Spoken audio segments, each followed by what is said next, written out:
Let us read about a lost title petition. Okay. So this is a petition for review on certiorari under Rule 45 of the Rules of Court, questioning the decision and the resolution of the Court of Appeals. The Court of Appeals dismissed the petitioner's petition for certiorari and affirmed fully the orders of the Regional Trial Court in a certain land registration case. Facts and antecedent proceedings. The instant dispute involves two successive petitions for replacement of lost owners' duplicate transfer certificate of title. Okay? So, two petitions, successive. Same title na, dili na lain-lain nga titulo. Usa ka titulo, duha ka successive petitions. Ang petition basically is a petition asking the court to issue an order sa Registry of Deeds for the replacement of the lost owner's duplicate of the TCT, no? Original owner's duplicate of the TCT or transfer certificate of title. So, mo-apply ra po na siya nga principles diri at mabasa dito sa OCT, no? Same raman. Di siya parehas, pero ang sitwasyon, kung nawala, same remedy. Okay? So, ang purpose or ang reason for the dismissal of the first petition, insufficiency of evidence for failure to prove the fact of loss. Sa second petition, unsa may grounds for the dismissal, dismissed by the Regional Trial Court on the ground of res judicata. The instant case, this case is an offshoot, no? Is an offshoot of the second petition. The Court of Appeals summarized the facts as follows. Basically, as a first petition na deny, na dismiss, file siya ikaduha. Ang first dismissal on the grounds of insufficiency of evidence for failure to prove the fact of loss, no? Kaya imo ang petition man for the replacement of the lost owner's duplicate transfer certificate of title. So you have to prove the fact of loss. Na daw failure to prove the fact of loss sa first petition, ni-file ang petitioner o ikaduhang petition, kaya na-dismiss man ang first, but this time on the ground of res judicata. Na-dismiss na pod. Kaya pagkahuman, pagka-dismiss karon, gipasaka diri sa Court of Appeals, then sa Honorable Supreme Court. Morning sulting nga the instant case, this case is an offshoot, no? Resulta sa ikaduha nga petition. The instant case is an offshoot of the second petition. The Court of Appeals summarized the facts as follows. Burot ng kape. The petitioner filed a petition for the issuance of the owner's duplicate copy of a title in lieu of the lost one, the first petition, and the petitioner claimed to be the registered owner of the subject property, having acquired it through an extrajudicial foreclosure sale. The property was allegedly not included in the petitioner's inventory of assets because the bank's because a branch of that bank, no, bangko man ang petitioner dire, failed to forward all the pertinent records of its acquisition to the head office. Although the property was registered in the bank's name, it only got wind, no, nadiskubrihan ra niya of its existence when it received a notice and reminder to real property taxpayers from the office of the municipal treasurer. So, nahibaw siya nga nana niya nga property katong panahon nga padagaan siya og notice nga pabayron og buhis amoroso. So, it allegedly exerted all possible efforts to locate the owner's duplicate copy of the title, but why resulta, no? But to no avail. It then filed an affidavit of loss with the Registry of Deeds. Dito siyang lugar kung asa ang yuta. After the petitioner's ex parte presentation of evidence, the Regional Trial Court issued an order dismissing the first petition for insufficiency of evidence. Kuwang daw ang ebidensya. Wala niya successfully carry out yung burden of proof. It held that the petitioner failed to prove that it had exerted all efforts to determine the actual whereabouts of the title from all its available records, and the bank's present and past officers or employees and legal counsel who could and should have knowledge of the bank's acquired property and the documents relative thereto. So, wala daw nila ma-prove nga ilag yung gibuhatanan para mapangita ning titulo. No? So, wala nila mabuhatanan, dapat manggod nawa daw, unya nawala, wala ni mo makiti, but di mo sa i-prove nga, imong gipaningkamutan o pangita ang titulo nga imong gihuna-huna nga nawala before ka makasulti nga nawa juday. Mong file na ko petition sa korte. Noting that testimony of one of the witnesses of the petitioner that it is possible that the previous accountable officer did not turn over the title to the property, or the lawyer who handled the foreclosure proceeding failed to include the owner's copy of the title in the documents forwarded to their main office. So, the regional trial court stressed that the petitioner should have exerted efforts to verify from these persons the whereabouts of the missing title, because if any other person is known or suspected to be in possession of the copy of the title, either lawfully or unlawfully, the petition would not be the appropriate legal remedy. Petitioner filed an omnibus motion for reconsideration of the order and prayed that it be allowed to present additional evidence to prove the allegations in its first petition. It also filed a manifestation suggesting the publication in a newspaper of general circulation of the fact of loss and the pending proceedings for the issuance of a new one. The regional trial court gave the petitioner 5 days to file a supplemental motion but failed to comply and did not bother to set its foregoing motions for hearing.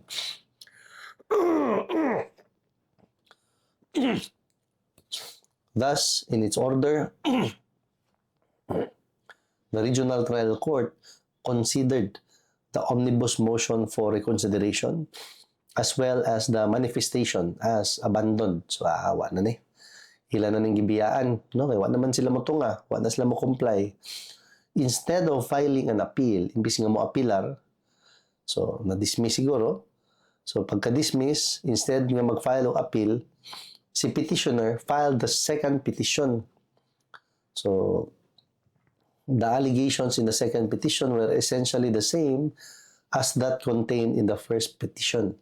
So basically, almost kaluha ang ikaduha nga petition sa first petition.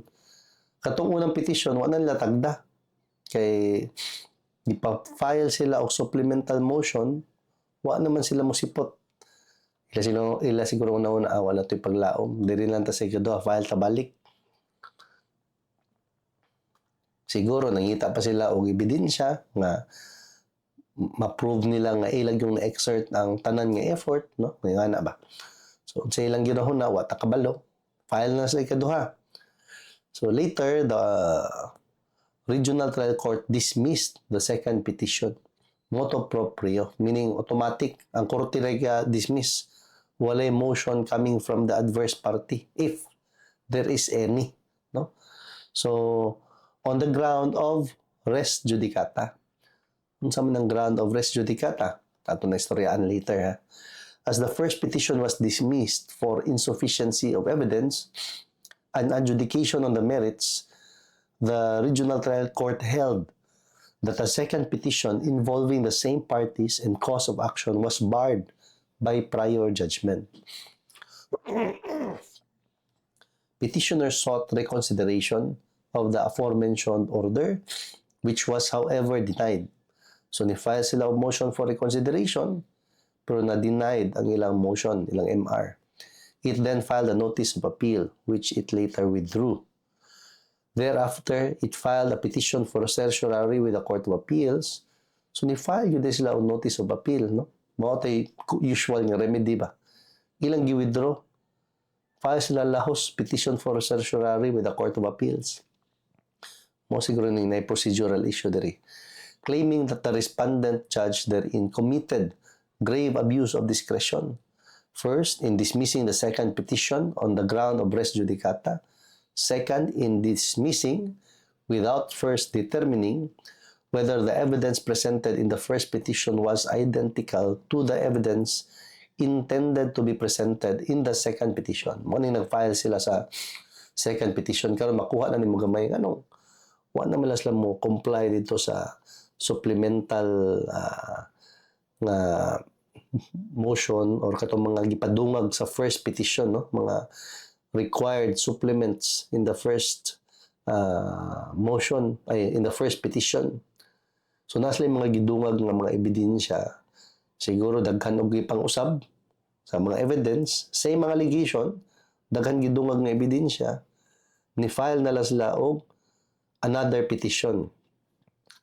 So the petitioner claimed that the dismissal of the first petition did not bar the filing of a second petition, for otherwise it would be forever barred from securing a replacement copy of the missing title. So basically, ilang punto, katong first nga mga petition, mura matong natagilid na, no? Kaya naay katulaging wala ma-prove na ilang gibuhat tanan para mahibaw-an kung ang titulo naara ba diha nila or naa dito sa ilang mga karaan ng mga sinaligan or naa sa ilang mga abogado, no? So, na-feel siguro nila nga tagilid na total katong nga petition kung ma-dismiss to, dili man to with prejudice. Pwede man ta mo file balik o another petition, no? It will not bar the filing of a second petition. So instead ngila patong tiwason tong usa nga gatagilid na ni file na lang sila og second petition. Kaya in theory, kung kana day nga with prejudice to, pasabot forever na lang ang petitioner nga walay replacement copy of the missing title. So the theory is pwede ra jud ni siya ma-refile, no? Pwede ra mo file og separate petition considering nga murag unreasonable man pod kung wa na lang jud titulo ang kaning tag-iya sa yuta tungod kay na-dismiss iyang first petition for the issuance of a replacement title. Sakto sad, no? The Court of Appeals dismissed the petition for certiorari and held that the petitioner availed of the wrong remedy as the dismissal of the second petition on the ground of res judicata was a complete disposition and was thus reviewable via appeal. Muna ang na-notice pag-una, no? Kay ni-file sila ang notice of appeal, which is the usual remedy na. Gibira, gi-withdraw, file petition, lahos diri sa Court of Appeals, pero dili na notice of appeal pa sa Court of Appeals. Lahos siya petition for certiorari with the Court of Appeals. Kaya sa ka, ha? Nga, no? Nasiguro siya yung rason, no?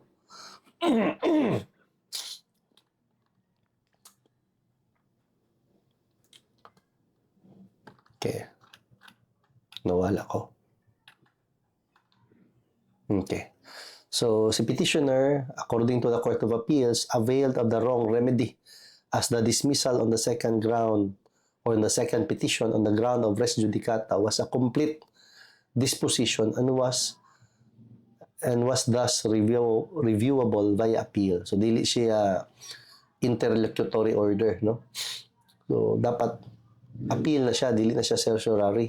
Second, all elements of res judicata were attendant present daw res judicata, given that the petitioner sought the issuance of the owner's duplicate copy of the TCT in both petitions, no? Same TCT, ha? Same title.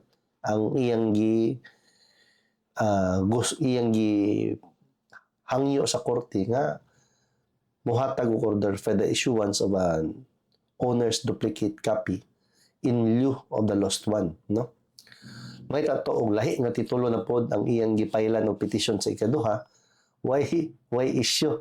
Bahalag exactly the same ang sulod sa petition, ang title number dito sa una, TCT number 12345, ang title number sa ikaduha, TCT number 23456. Maskin parehas pa ta nagsuod, parehas ang ebidensya, parehas ang allegations, why problema?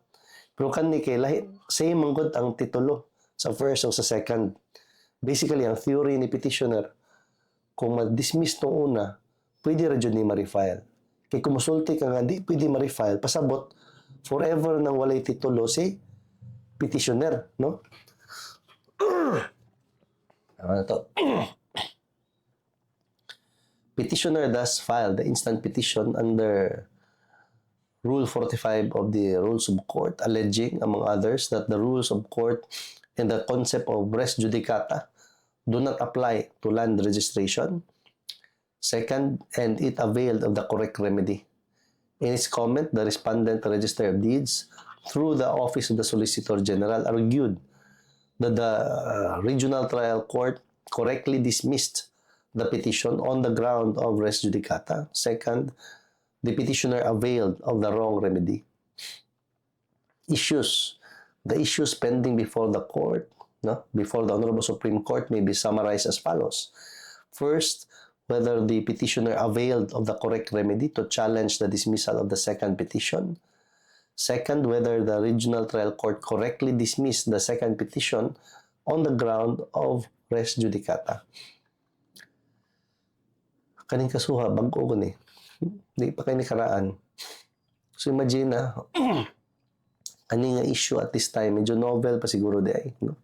Kaya nga no, naabot pa man sa Supreme Court. Tinuod sa baya, no? Magunahuna ka, kung waka kabasa ani nga ang normal ni mga thinking, file ka first petition, dismiss. Most likely, dismiss na dyan na forever, no? Kay dili man siya ingon nga wa man siya gisulti nga dismiss without prejudice. Wala man siya gisulti nga dismiss without prejudice, pero pwede ma-refile. Unya kadto nga dismissal on the ground of insufficiency of evidence. So basically nahuman jud ang trial. Unya pagkahuman nahuman og trial nga diha na dismiss based on the failure to prove the fact of loss. So kung ikaw, abogado, mo-file ka sa ikaduhang petition, nervyoson sa kagamay, di pa ka ni masud sa res judicata, no? Kay parihas ra gyud ang allegations sa first o sa second petition. Muligas lang sa ebidensya, gidungagan diri sa ikaduha. Tanaw na to. The court's ruling. The petition has partial merit. Petitioner availed of the wrong remedy when it filed a Rule 65 petition for certiorari to challenge the dismissal of the second petition on the ground of res judicata. A Rule 65 petition for certiorari is not the correct remedy to challenge the dismissal of the second petition. Rule 41 of the Rules of Court governs ordinary appeals from the regional trial courts. Section 1, Subject of Appeal. An appeal may be taken from a judgment or final order that completely disposes of the case or of a particular matter therein when declared by these rules to be appealable. No appeal may be taken from an order denying a petition for relief or any similar motion seeking relief from judgment, an interlocutory order, an order disallowing or dismissing an appeal, an order denying a motion to set aside a judgment by consent, confession, or compromise on the ground of fraud, mistake, or duress, or on any other ground vitiating consent, an order of execution, a judgment or final order for or against one or more several parties in separate claims, counterclaims, cross-claims, and third-party complaints while the main case is pending unless the court allows an appeal therefrom. Last, an order dismissing an action without prejudice. In any of the foregoing circumstances, the aggrieved party may file an appropriate special civil action as provided in Rule 65. In another case, the court explained, an order or a judgment is deemed final when it finally disposes of a pending action so that nothing more can be done with it in the trial court. In other words, the order or judgment ends the litigation in the lower court. An order of dismissal, whether correct or not, is not a final order. Is a final order. It is not interlocutory because the proceedings are terminated. It leaves nothing more to be done by the lower court. Therefore, the remedy of the plaintiff, except when otherwise provided, is to appeal the order. Applying the foregoing, there is no question that a dismissal on the ground of res judicata is a final order that completely disposes of the case and leaves nothing more to be done in the regional trial court. Second, such dismissal does not fall within the enumeration of orders from which no appeal may be taken or may be taken. In fact, a dismissal on the ground of res judicata is expressly declared to be appealable under Rule 16, Section 1 in relation to Section 5. Section 1 grounds. Within the time for but before filing the answer to the complaint or pleading asserting a claim, a motion to dismiss may be made on any of the following grounds. F. Section 1F, that the cause of action is barred by a prior judgment or by the statute of limitations. Effect of dismissal under Section 5. Procedural issue pa subject to the right of appeal, an order granting a motion to dismiss based on paragraphs F, H, and I of Section 1 hereof shall bar the refiling of the same action or claim. Evidently, therefore, appeal and not a special civil action for certiorari was the correct remedy to challenge the dismissal of the second petition on the ground of res judicata.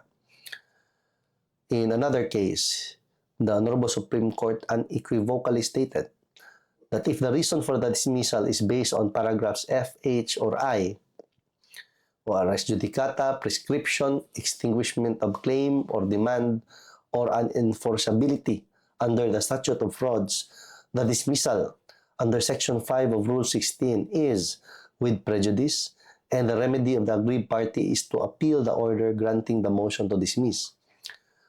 As appeal was available, petitioner's Rule 65 petition would not prosper even if the ground therefore was grave abuse of discretion. Kaya dili man grave abuse of discretion ang sole requirement to avail of the Rule 65 petition as a remedy. Pursuant to Rule 65 of the Rules of Court, a special civil action for certiorari could only be availed of when a tribunal acts in a capricious, whimsical, arbitrary, or despotic manner in the exercise of its judgment as to be said to be equivalent to lack of jurisdiction, or when it acted without or in excess of its jurisdiction, or with grave abuse of discretion amounting to lack or excess of jurisdiction. And if there is no appeal or other plain, speedy, and adequate remedy in the ordinary course of law. Muna yung usually a second requirement. Usually, diri masangit ang imong Rule 65 petition. Dili kayo dito more sa grave abuse of discretion masangit. Diri masangit sa if there is no appeal or other plain, speedy, and adequate remedy in the course of law. So, kailangan ma-establish yun na nimo sa imong Rule 65 nga wa dyo'y lain nga remedy, walay appeal nga available before ka mo shoot sa Rule 65. Kasagaran sa jurisprudence, mabantayan ako mga Supreme Court decisions, maabot sa Supreme Court, masipyat diha na ay grave abuse of discretion. Ang problema na ay laing remedy. Kailangan mo gani na ay grave abuse of discretion or absence of jurisdiction, and there is no appeal or other plain, speedy, and adequate remedy in the ordinary course of law. Kanang duha ang requirements. It is settled that the rules precludes recourse to the special civil action of certiorari if appeal by way of a notice of appeal or a petition for review is available, as the remedies of appeal and certiorari are mutually exclusive and not alternative or successive, no? Moabligin ko sa kapultahan, sarado jud tong pikas pultahan. Ablihan gito nimo pikas, musirado po tong pikas nga pultahan. Petitioner admitted as much when it filed an ordinary appeal but subsequently withdrew the same. In view of the foregoing, the Court of Appeals cannot be faulted for having dismissed the petition for certiorari. The bank's contention or the petitioner's contention that a Rule 65 petition was proper as the order dismissing the second petition was void for lack of due process is untenable. Rule 9, Section 1 of the Rules of Court expressly allows the motu proprio dismissal of cases on the ground, among others, res judicata. So, pwede ni siya, masking walay motion coming from the other party. The court on its own is empowered to dismiss cases on the ground of res judicata. Section 1, Defenses and Objections Not Pleaded. Defenses and objections not pleaded either in a motion to dismiss or in the answer are deemed waived. However, when it appears from the pleadings or the evidence on record that the court has no jurisdiction over the subject matter, that there is another action pending between the same parties for the same cause, or that the action is barred by a prior judgment or by statute of limitations, the court shall dismiss the claim. No? So, pwede siya motu proprio. Siya mo dismiss. In another case, the Honorable Supreme Court explained, the motu proprio dismissal of a case was traditionally limited to instances when the court clearly had no jurisdiction over the subject matter and when the plaintiff did not appear during trial, failed to prosecute his action for an unreasonable length of time, or neglected to comply with the rules or with any order of the court. Outside of these instances, any motu proprio dismissal would amount to a violation of the right of the plaintiff to be heard, except for qualifying and expanding Section 2, Rule 9, and Section 3, Rule 17 of the Rules of Court, the amendatory 1997 Rules of Procedure, Rules of Civil Procedure brought about no radical change. Under the new rules, a court may motu proprio dismiss a claim when it appears from the pleadings or evidence on record that it has no jurisdiction over the subject matter, when there is another case of action, when there is another cause of action pending between the same parties for the same cause, or where the action is barred by a prior judgment or by statute of limitations. Nevertheless, in the interest of substantial justice, the court finds it proper to relax the technical rules of procedure if only to resolve the novel issue presented before the court. Oh, novel issue. Ano nga decision? 2020. Na-dismiss sa Court of Appeals 2015. Ano sa mga na-dismiss? Oh, gi-file siya first petition 2011. Karon ba yun inaabot ng isyuhan no nga 2011 2020 na desisyonan sa Honorable Supreme Court.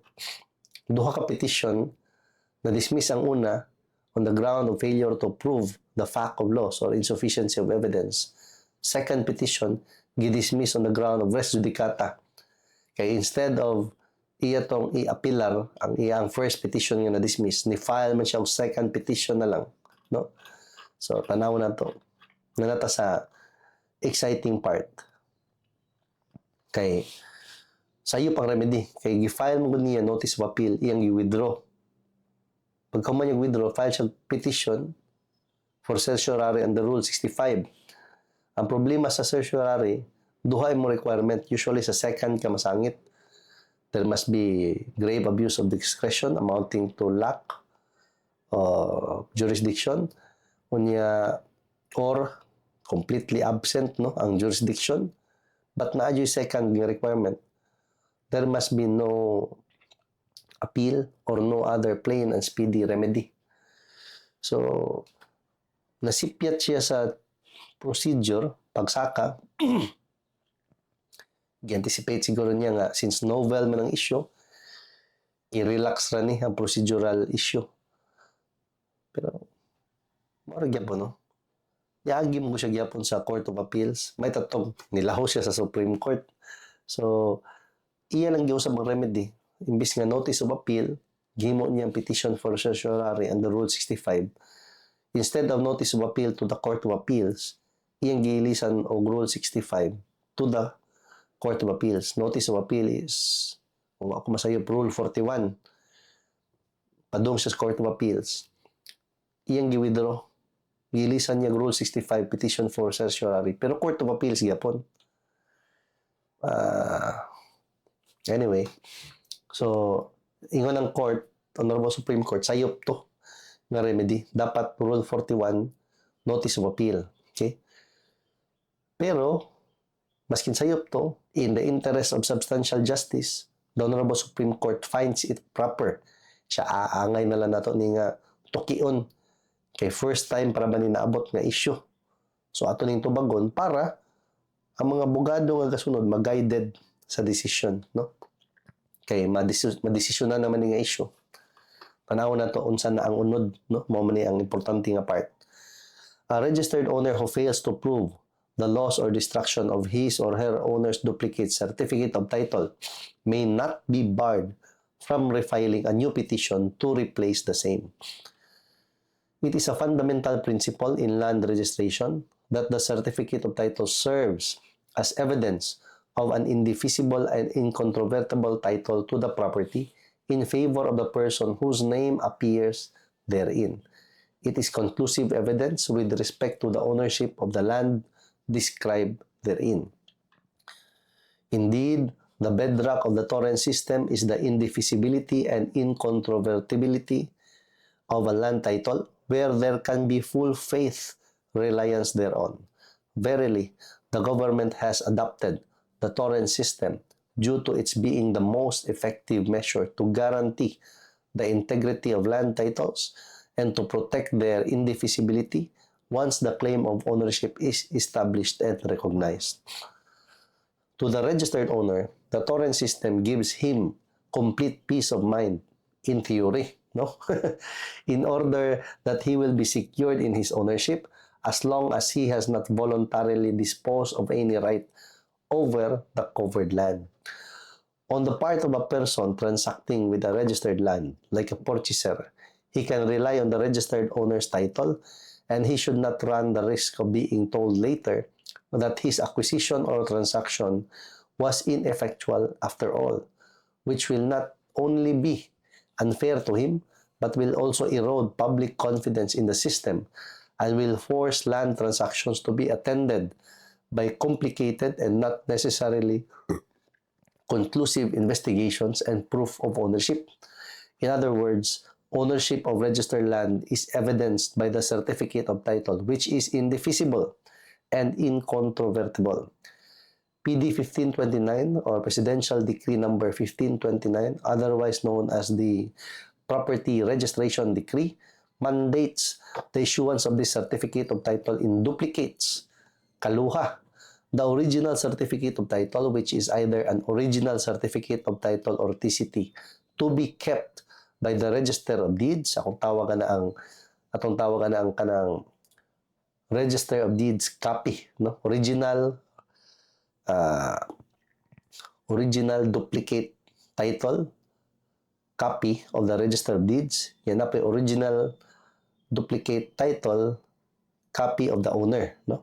So, which is either an original certificate of title or TCT to be kept by the Register of Deeds and an owner's duplicate certificate of title to be kept by the registered owner. So basically, para na duplicate ng tanano kay parehas ng now. Pero ang sa diri ang tawag nila sa katong kopya sa Register of Deeds, original TCT or original OCT to be kept by the Register of Deeds. ang gitawag diri sa decision, ang gikuptan sa tagiya, kung ano na siya, original duplicate of the title. No? Original duplicate TCT, original duplicate OCT. No?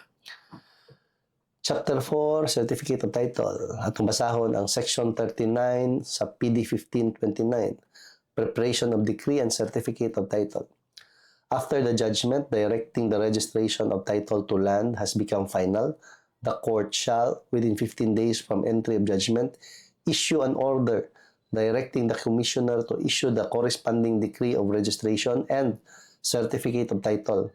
The clerk of court shall send, within 15 days from entry of judgment, certified copies of the judgment and of the order of the court directing the commissioner to issue the corresponding decree of registration and certificate of title, and a certificate stating that the decision has not been amended, reconsidered, or appealed, and has become final.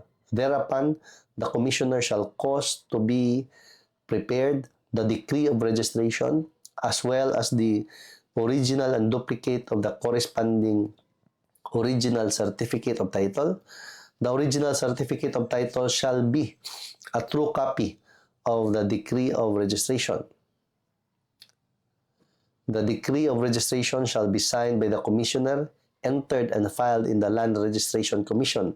The original of the original certificate of title shall also be signed by the commissioner and shall be sent together with the owner's duplicate certificate to the Register of Deeds of the city or province where the property is situated for entry in his registration book. Section 40. Entry of original certificate of title. Upon receipt by the Register of Deeds of the original and duplicate copies of the original certificate of title, the same shall be entered in his record book and shall be numbered, dated, signed, and sealed by the Register of Deeds with the seal of his office. Murag notaryuhan ba? Na murag notarial book. Dire, na siya iyahang record book, no? Numbered, dated, signed, and sealed. Mura rin yung ginotaryuhan. Kaya ka magnotaryo ka naman na yung libro.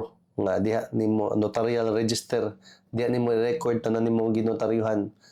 Unsa iyang serial number, document number, book number, date, no? The Register of Deeds shall forthwith, no, send notice by email to the registered owner that his owner's duplicate is ready for delivery to him upon payment of the legal fees. Section 41. Owner's duplicate certificate of title.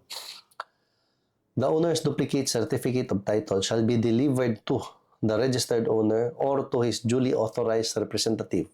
If two or more persons are registered owners, one owner's duplicate certificate may be issued for the whole land, or if the co-owners so desire, a separate duplicate may be issued to each of them in like form, but all outstanding certificates of title so issued shall be surrendered whenever the Register of Deeds shall register any subsequent voluntary transaction affecting the whole land or part thereof or any interest therein.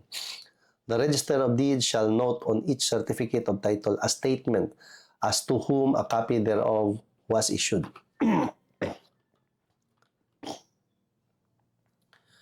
Registration books. The original copy of the original certificate of title shall be filed in the Registry of Deeds. The same shall be bound in consecutive order together with similar certificates of title and shall constitute the registration book for titled properties. Section 43. Transfer certificate of title. Kasapid mang nila. The subsequent certificate of title that may be issued by the Register of Deeds pursuant to any voluntary or involuntary instrument relating to the same land shall be in like form entitled Transfer Certificate of Title and likewise issued in duplicate. The certificate shall show the number of the next previous certificate covering the same land and also the fact that it was originally registered, giving the record number, the number of the original certificate of title, and the volume and page of the registration book in which the latter is found. Based on the foregoing, there is no doubt that the owner's duplicate certificate of title is a fundamental aspect of the torrent system. While a registered owner is free to exercise and enjoy all manner of rights over his or her property, for example, first, hus possidendi, or the right to possess. Second, hus utendi, or the right to use and enjoy. Third, hus fruendi, or the right to the fruits. Fourth, hus accessionis, or right to accessories. Fifth, hus abutendi, or the right to consume the thing by its use. Six, hus disponendi, or the right to dispose or alienate. Taasan eh. 7. Hus vindicandi, or the right to vindicate or recover. And non-registration thereof does not affect the validity of said acts as between the parties. No voluntary transaction affecting the land will be registered and thus bind third persons without the presentation of the owner's duplicate certificate of title as mandated by PD 1529. So muna nga imo jud nang ipa-register, no? Because non-registration thereof does not affect the validity of said acts as between the parties. No voluntary transaction, importante kini, affecting the land will be registered and thus bind third parties without the presentation of the owner's duplicate certificate of title as mandated by PD 1529. Subsequent registration. Lawi. Di ko gana mag-skip-skip ba o basa. Pero halos tanan ko dal provision sa PD 1529. Di kopya man dire. Haptan taglaway. Taas-taas jud. Ganaan ako magbasa atong part sa katong main issue ba. Pero taas-taas manog. Taas-taas og segue at ang basahon. Di ko gana mag-skip good. Maanad ta. Voluntary dealings with registered lands, Section 51. Conveyance and other dealings by the registered owner. An owner of registered land may convey, mortgage, lease, charge, or otherwise deal with the same in accordance with existing laws. He may use such forms of deeds, mortgages, leases, or other voluntary instruments as are sufficient in law. But no deed, mortgage, lease, or other voluntary instrument, except a will purporting to convey or affect registered land, shall take effect as a conveyance or bind the land, but shall operate only as a contract between the parties and as evidence of authority to the registered deeds to make registration.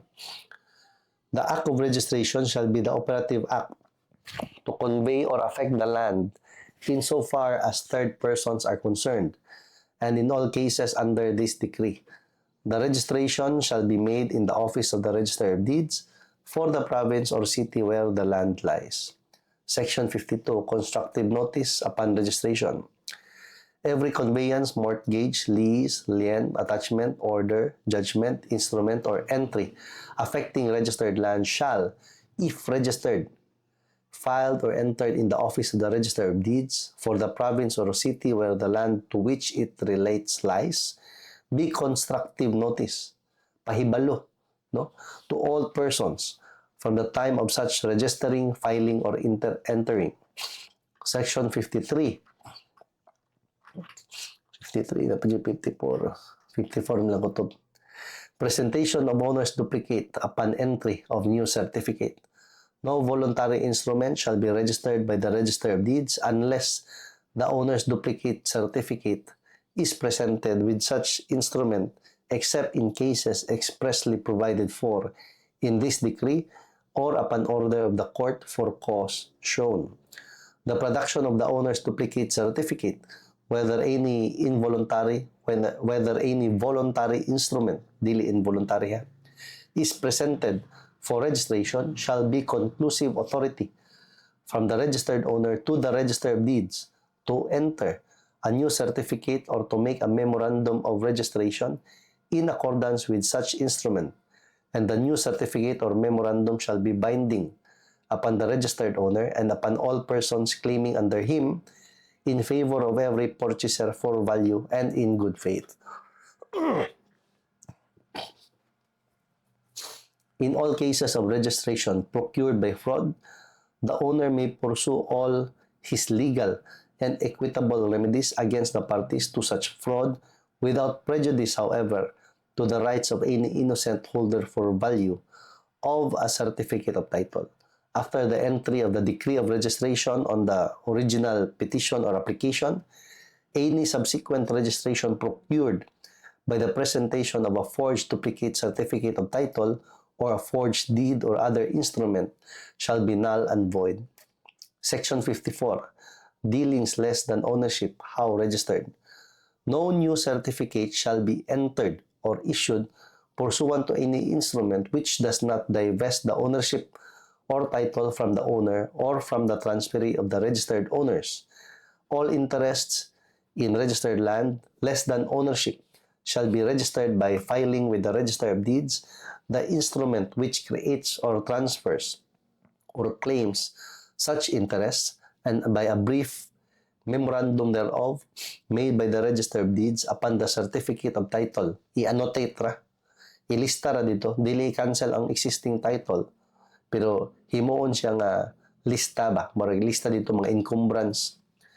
Signed by him. A similar memorandum shall also be made on the owner's duplicate. The cancellation or extinguishment of such interests shall be registered in the same manner. Muna siya nga kanang mag-check ng titulo, tanawa jud tanan pages because naay mga interest nga considered or dealings less than ownership, no? Naay mga interest over the property pero wa jud mo transfer ang ownership, no? Panalitang iyang gi-mortgage, no? Or naay usufructory agreement involving the property or naay long-term lease involving the property. I-check ni mga to kung naka-annotate ba dito sa titulo. Kaya mo tanawon katurang katubangan, first, second page, na dito third, fourth, fifth, sixth page, wala kita. Mo na nga importante kung mag due diligence ka, mas maayo, ikaw buyer, imuhang side na mukuha sa certified true copy. Ayaw isalig ni seller, pila may paghulbot dito sa katong tumutumoy ng mga pages nga na encumbrance, di na nimo makitaan. The requirement that the owner's duplicate certificate of title be presented for voluntary transactions is precisely what gives the registered owner security and peace of mind under the torrent system. Without the owner's duplicate certificate of title, transfers and conveyances like sales and donations, mortgages and leases, and agencies and trusts, while valid, will not bind the registered land. As such, the owner's duplicate certificate of title safeguards ownership. At the same time, the owner's duplicate certificate of title is also crucial to the full and effective exercise of ownership rights over registered land. However, a registered owner has a substantive right to own and possess the owner's duplicate certificate of title and to replace the same in case of loss or destruction.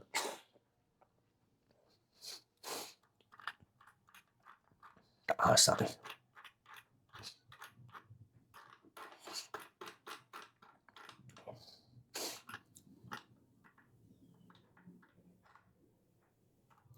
In view of the foregoing, the court finds that the petitioner, as the undisputed registered owner of the land covered by the title on file with the Register of Deeds, cannot be barred by res judicata from filing a second petition to replace its owner's duplicate certificate of title in case of loss or destruction of the original duplicate. Okay. Mora gini nga paragraph atong gihuwat. Taasa sa desisyon daghan kayo gi-insert nga codal provisions gikan sa PD 1529. Pero nakanindot lang nabasa na to. Ma-refresh ta sa exact codal provision sa balaod. Pero taasa. Napadyod. Basically, akong basahon yung importante kani nga paragraph.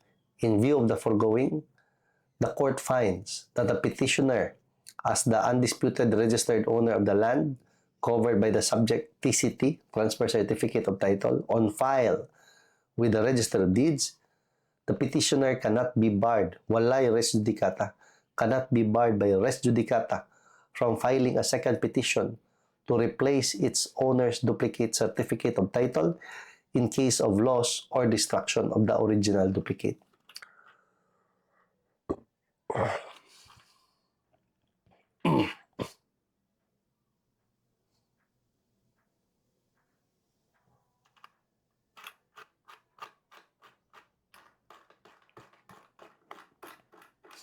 Scroll up, scroll down, taas kayo. Sunod, Rule 1, Section 4 of the Rules of Court expressly provides that the rules of court apply to land registration cases only by analogy. So, di mo siya sundon to the letter in a suppletory character and whenever practicable and convenient. Section 4, in what cases not applicable?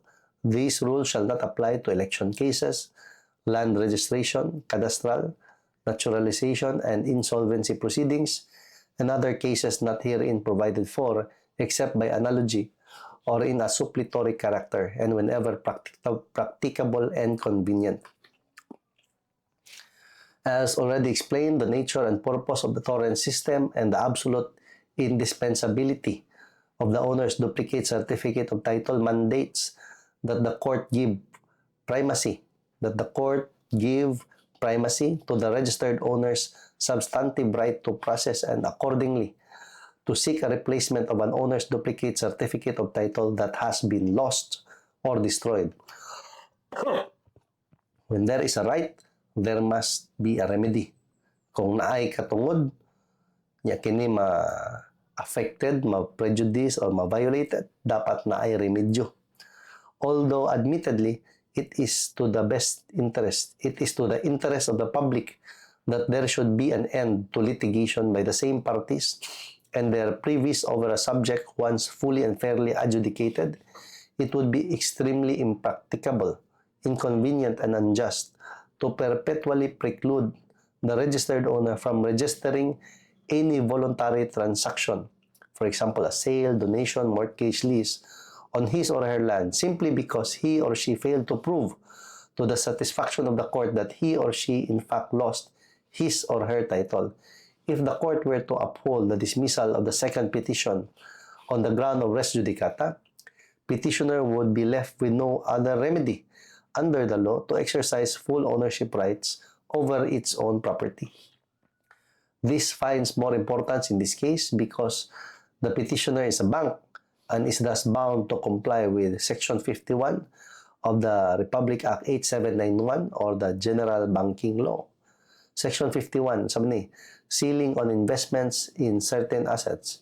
Any bank may acquire real estate as shall be necessary for its own use in the conduct of its business, provided, however, that the total investment in such real estate and improvements thereof, including bank equipment, shall not exceed 50% of combined capital accounts, provided further that the equity investment of a bank in another corporation engaged primarily in real estate shall be considered as part of the bank's total investment in real estate unless otherwise provided by the Monetary Board.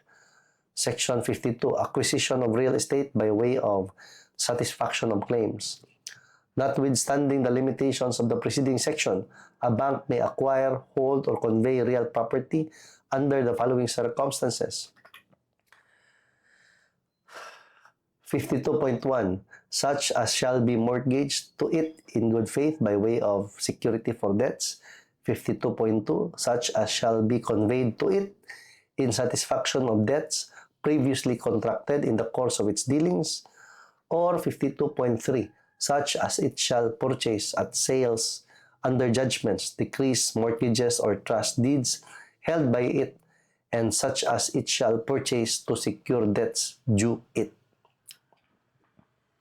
Any real property acquired or held under the circumstances enumerated in the above paragraph shall be disposed of by the bank within a period of 5 years, or as may be prescribed by the Monetary Board, provided, however, that the bank may, after said period, continue to hold the property for its own use, subject to the limitations of the preceding section.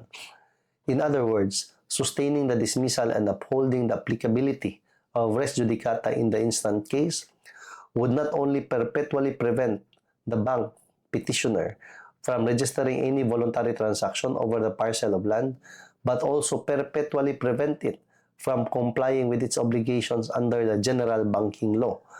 This interpretation is absurd. Res judicata has been defined as a matter adjudged, a thing judicially acted upon and decided, a thing or matter settled by judgment. Res judicata lays the rule that an existing final judgment or decree rendered on the merits and without fraud or collusion by a court of competent jurisdiction upon any other matter within its jurisdiction is conclusive of the rights of the parties or their privies. Rights of the parties or their privies, no? Kanang mga tao nga nahibalo sa transaction or kaning, for example, ako, seller. Akong na-inherit sa imong heir. So, masud siya nga to, di siya party, pero privy siya. In all other actions or suits in the same or any other judicial tribunal of concurrent jurisdiction on the points and matters in issue in the first suit. No? Kaya di na pwede nga gakaso na ko ron, si Pedro ug si Juan. Pagkahuman, napildi si Pedro. Namatay man si Pedro, na po heirs. So, different na ang parties, di ba? Ang heredero na ni Pedro, kay namatay man si Pedro, versus Juan, alangan man sa doon kang heirs ni Pedro, kay namatay na si Pedro, mo file na po doon exactly the same case against Juan. Res judicata na to, maskin dili exactly the same parties. As in proceedings for the reconstitution of original certificates of title, however, proceedings for the replacement of owner's duplicate certificates of the title only involve the reissuance of a new owner's duplicate certificate of title lost or destroyed in its original form and condition. It does not pass upon the ownership of the land covered by the lost or destroyed title. Strictly speaking, therefore, there is no conclusive adjudication of rights between adversarial parties in a proceeding for the replacement of a lost or destroyed owner's duplicate certificate of title. Section 109 of PD 1529 pertinently it provides. Section 109, notice and replacement of lost duplicate certificate. In case of loss or theft of an owner's duplicate certificate of title, clue taasa dyan.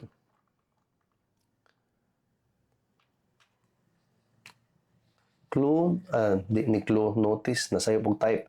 Due notice under oath shall be sent by the owner or by someone in his behalf to the Register of Deeds of the province or city where the land lies as soon as the loss or theft is discovered. Muna mag-file ka o submit mo dito sa ROD ang affidavit of loss, no? Itatak dito sa titulo, nga nawa ang titulo. If a duplicate certificate is lost or destroyed or cannot be produced by a person applying for the entry of a new certificate to him or for the registration of any instrument, a sworn statement of the fact of such loss or destruction may be filed by the registered owner or other person in interest and registered. Upon the petition of the registered owner or other person in interest, the court may, after notice and due hearing, direct the issuance of a new duplicate certificate which shall contain a memorandum of the fact that it is issued in place of the lost duplicate certificate. So, naisuwat, no? Na replacement rin sa nawala, but shall in all respects be entitled to like faith and credit as the original duplicate and shall thereafter be regarded as such for all purposes of this decree.